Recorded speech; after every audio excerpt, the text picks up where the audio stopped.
The Cambridge Leper Chapel is one of the oldest complete surviving buildings in Cambridge.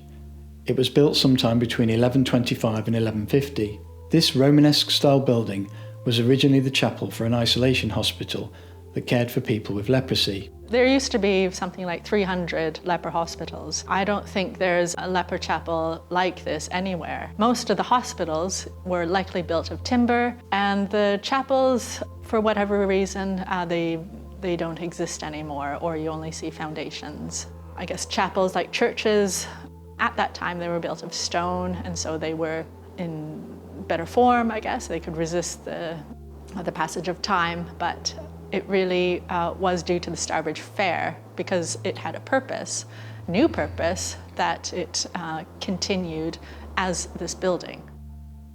Starbridge Fair started in 1211. It was King John that granted the people of Cambridge this fair. It was one of 3 or 4 fairs at the time, and this became the biggest one, in part because of its location. It's right beside the Cam.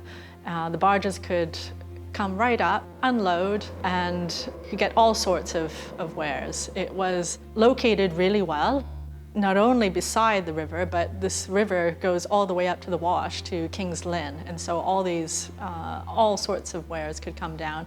Cambridge is also where the old Roman road came through, and so there's this kind of crossroads that made this particular location very amenable to a very large fair. It started out as a 3-day fair and then extended for over a month, from St. Bartholomew's at the end of August to Michaelmas at the end of September. So we've got a full 4 weeks. And not only were there things sold, it was really a place where events would occur. There were lots of fairs, there were plays, I guess, or theater.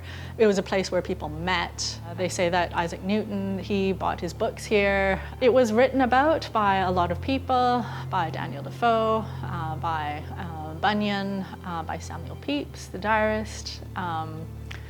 It was known as one of Europe's largest fairs. The grounds of the chapel are always open, and the building can be enjoyed from the outside. The chapel itself is not usually open, but is used for community and cultural events. The Leper Chapel also hosts religious services on the first Sunday of the month and at special occasions such as Christmas.